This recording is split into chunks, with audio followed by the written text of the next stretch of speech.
그러나 이제 구멍이 어디 나 있느냐? 서해오도에 구멍이 난 겁니다. 그래서 그 구멍이 난 시기는 1999년도부터 구멍이 나기 시작해가지고 1차 연평해전.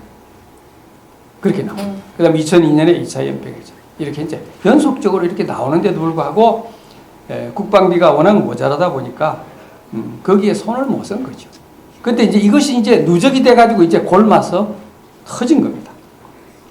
거기다가 지난번 참여정부에서 그 주한미군이 가지고 있는 아파치 헬기 48대 중에서 24대를 미국으로 가라 해가지고 철수를 시켜버렸습니다. 근데 이 24대가 뭐 하도록 임무가 됐느냐 하면은 공기부양정이 서해오도를 침공했을 때 막는 장비였습니다. 미 사단이 갖고 필요 없다. 참여정부 대통령이 와가지고 김정일이 만나고 와가지고 하는 이야기가 서해 NLL은 국경선이 아니다. 그 이야기는 뭡니까? 서해오도 가져가라. 그 이야기 하는 거죠. 그런 식으로 하니까 주한미군도 다 빠져나간 겁니다. 그래서 빠져나간 주한미군이 10,000명 정도 되죠.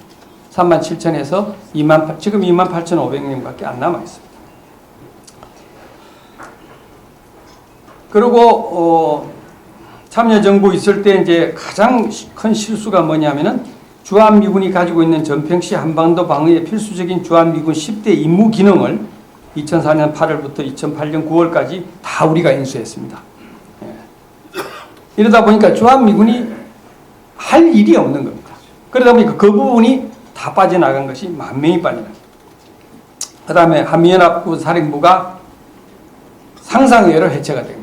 우리 이사장님이나 참 김영관 참모총장님 이런 분들이 아스팔트 나가셔가지고 고생하셔가지고 지금 일단 1,000,000명 서명운동을 해서 3년 7개월 연기만 시켰지 그게 사실은 해체 반대 아닙니까? 예, 우리 목적은 연기가 아니고 해체 반대입니다. 예, 해체하면 안 되는 겁니다.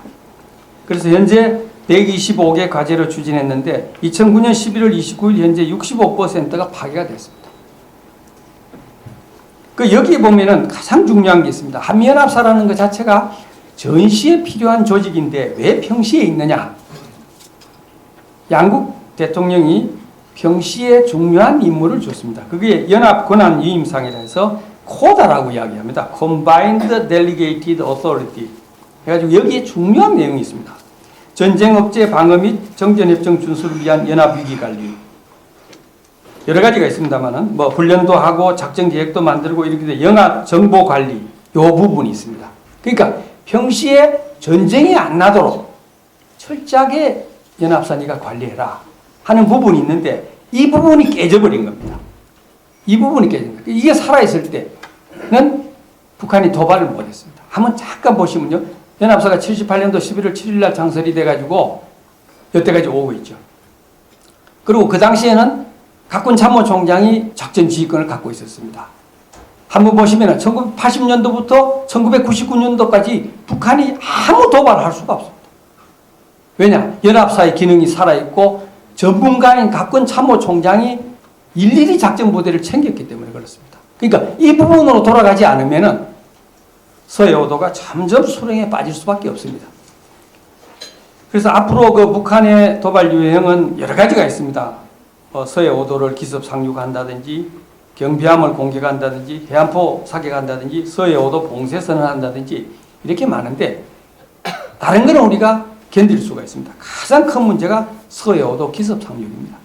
서해오도 공기부양정이나 고속상륙정 이게 굉장히 많이 있습니다. 그러니까 북한이 가지고 있는 비재층 전력이 공기부양정과 고속상륙정 그 다음에 AN2 저공저속 침투기 그 다음 잠수함 이런 계통입니다. 그러니까 이것이 전부 다 서해오도에 몰려있다는 겁니다.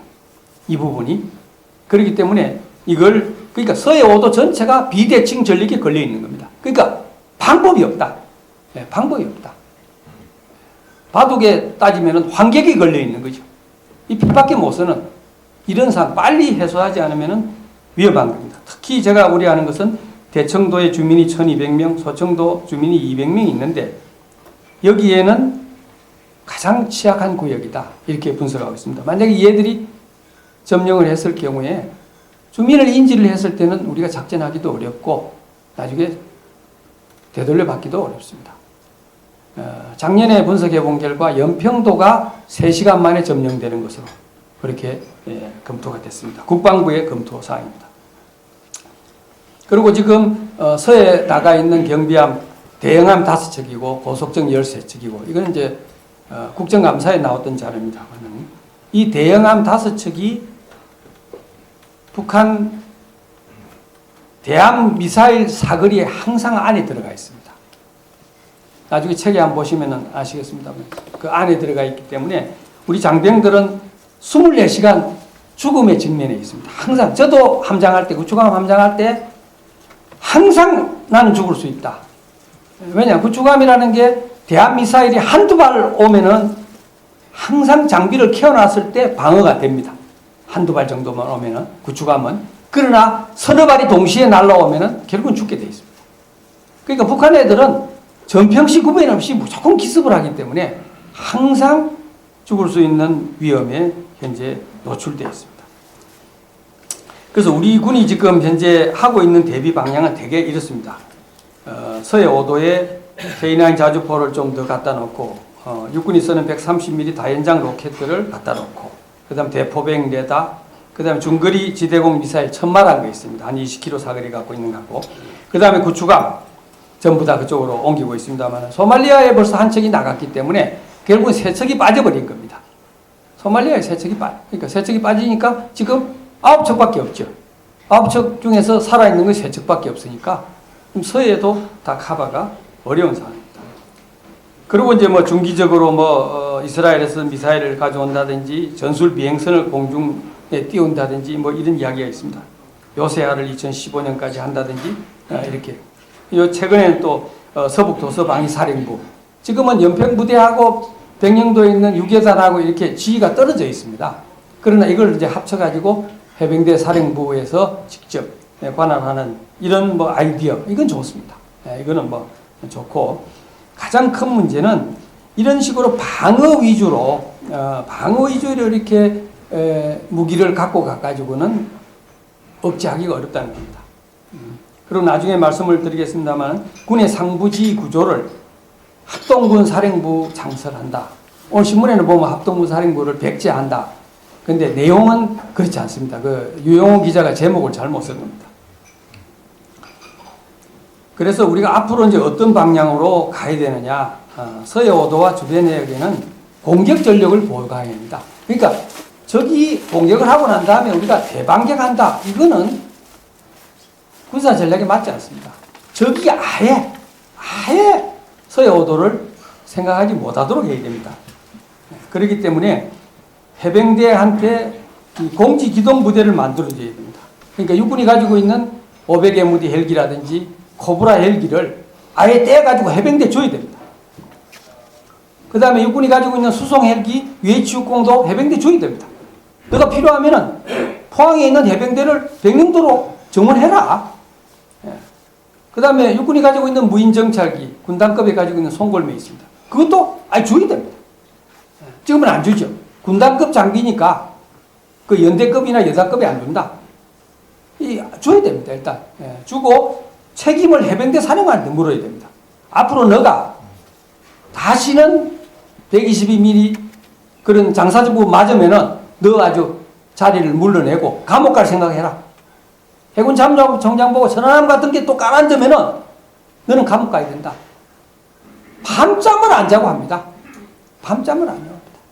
제가 2003년 작전사령관 할 때가 2003년 그때 4월 달부터 2004년 10월 달까지 제가 작전사령관을 했을 때 NLL을 넘은 북한 선박 중에 저 포 맞지 않는 선박이 없습니다. 제가 경고 사격을 전부 다 했습니다. 경고 사격. 어떤 데는 중국 어선이 한 300척 몰려왔는데 제가 한 1200발을 쏘았습니다. 중국 어선들은 소총에 많이 맞았죠. 그 제가 작전사령관 할 때는 NLL을 넘어오는 친구가 없습니다. 넘어왔다면 무조건 납포해버립니다. 저는 무조건 납포해가지고 끌고 오죠. 끌고 와가지고 반문점에 바로 돌려보내지도 않습니다. 계속 잡아가지고 다른 식으로 해서 인원하고 바꾸고 하지 그렇지 않으면 안 됩니다. 그러니까 NLL을 지키겠다 하면은 거기다가 발만 대면은 포탄이 날아가는 거죠. 제가 83년도에, 82년도, 3년도 연평도 있을 때 우리 연평 부대장이 대령이었습니다.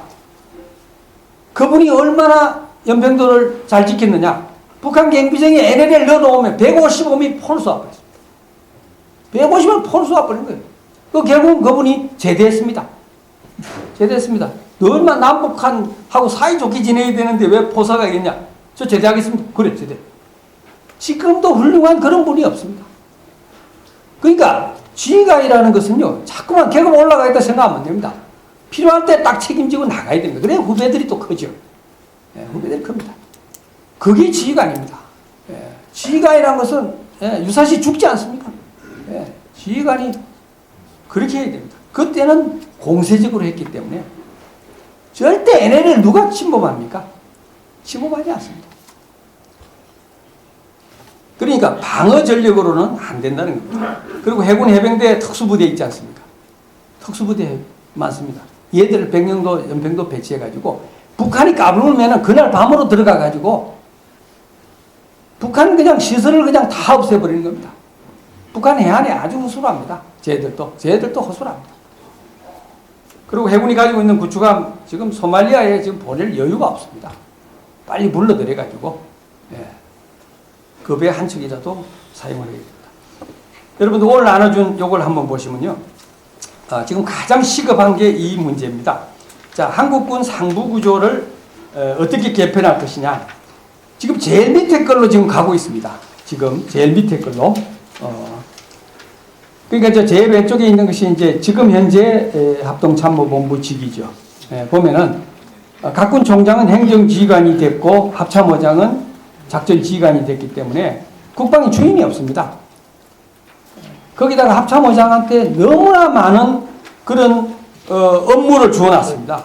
합참의장이 가지고 있는 업무가 얼마나 많은가는 나중에 저희 책 311쪽에 한번 보시면은 합참의장의 임무와 권한 이게요 한 페이지입니다. 한 페이지. 이렇게 많습니다. 그러니까 합참의장이 해야 될 일이 너무 많기 때문에 할 수가 없는 겁니다. 그러다 보니까 전문가도 아닌 사람이 자꾸만 즉각 어떻게 대처할 수도 없는 거죠. 1990년도부터 이제 합동 문제를 갖고 있다니까 20년 동안에 해보니까 이제 여러 가지 문제점이 나온 겁니다. 그래서 이번에 이런 일이 생겼죠. 그러니까 이번에 이제 어떻게 말이 나오냐면 이 밑으로 이제 합동군 사령부라는 거 일어나니 제가 이제 가야 될 방향은 옛날 3군 본부 백렬제 이렇게 이쪽으로 가야 됩니다. 이쪽으로. 그러니까 각군 총장이 자기 예하 부대에 대한 작전을 책임지고 하고 합참의장은 합동작전만 하는 겁니다. 합참의장은 국방부 장관 참모로서 육군하고 해군하고 서로 협조해서 해야 될 일, 그 다음에 공군하고 협조해서 해야 될 일, 요것만 짚어주는 겁니다. 그 다음에 미군하고 해야 될 일, 그것만 짚어주는 겁니다. 그러니까 합참의장이 최선임으로서 있습니다. 그러나 국방부 장관의 참모로서 있는 거죠. 칼을 가지고 있는 지가 아니고 참모로서 있습니다. 그래서 이 상군 법무 백렬제가 자유민주주의 국가에서는 전부 다 일로 가 있습니다. 근데 우리는 이제 1990년도 그때 대통령께서 북한 체제로 가야 된다 해가지고 만들다가 국회에서 통과가 안 돼가지고 이렇게 우중충한 이런 체제가 된 겁니다. 세계에서 유일한 이런 합동문제가 돼가지고 국방이 많이 약해졌습니다. 그래서 합동군 사령부로 이제 이 밑으로 가면 어떻게 되느냐 하면 이게 이제 공산주의가 되는 겁니다. 이거는 중국, 북한, 이란 이런 나라들, 터키, 인도네시아 이런 나라들이 채택하고 있는 겁니다. 이게요. 북한도 마찬가지죠. 이게 뭐냐면은 합동군 사령관이 모든 걸 다 가지게 됩니다. 그러니까 북한의 김정일이가 지금 합동군 사령관을 하죠. 북한 김정일이가 최고사령관. 이게 합동군 사령관이 최고사령관입니다. 예. 그리고 북한에도 국방부 장관이 있죠. 그러나 국방부 장관은 서열이 8번으로 내려가 있습니다. 이제 그림은 다 이렇게 되어 있습니다. 그러나 칼을 갖고 있는 지휘관이 그게 되는 겁니다. 예. 그래서 공산주의 국가, 중국도 마찬가지죠. 주석이 최고사령관을 겸하고 있습니다. 왜 그러냐? 군이 칼을 다 갖고 있기 때문에 그걸 안 가지면 안 되는 겁니다. 그래서 우리가 앞으로 합동군 사령관, 오늘 이제 합동군 사령관을 문제가 막 나오니까 합참의장이 합동군사령관을 겸한다 이렇게 되어 있습니다. 지금 보면은 그 국무회의를 통과해야 될 사람 이름이 쭉 나와 있습니다. 각군참모총장, 합참의장 뭐 이런 식으로 별 4개를 다는 사람은 국무회의를 통과를 해야 되니까 그 이름이 나와 있어요. 직책이. 그러니까 합동군사령관은 직책이 거기 없거든요. 그러니까 이제 헌법 위배된다 해가지고 그러면은 합참의장이 합동군사령관을 겸하면 될 거 아니냐. 이런 식으로 지금 유영훈 기자가 써놓는데 그건 근본은 다름이 없습니다. 그러니까 합동군사령부로 가면은 자유민주주의 체제가 흔들릴 가능성이 많습니다.